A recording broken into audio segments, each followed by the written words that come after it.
How to connect Age of Empire with Xbox. Hi everyone, welcome back to another video from Crazy Gamer.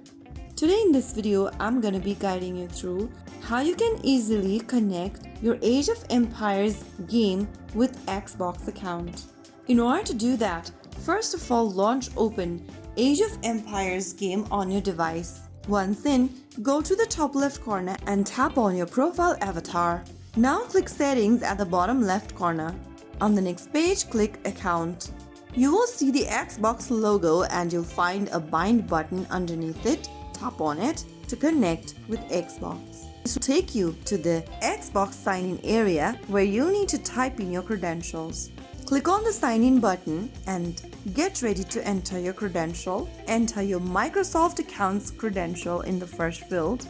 You can type in your email or phone number. Once you do that, click Next and verify your email by entering the code that has been emailed to you. Simply go ahead and complete your verification. You'll need to type in your password or verify your email with the verification code. Once you receive the code, type it down in the text box, and once the code is correct, you'll be able to complete the sign-in process. Allow necessary permission and click Accept, and you will then be able to log in Age of Empire with Xbox. Once linked, your game progress will sync across devices and you can pick up right where you left off on PC or console as well. That is how it's super easily done. If you found the video helpful, don't forget to like, share and subscribe to our channel. I will be back again in the next video. Thank you for watching.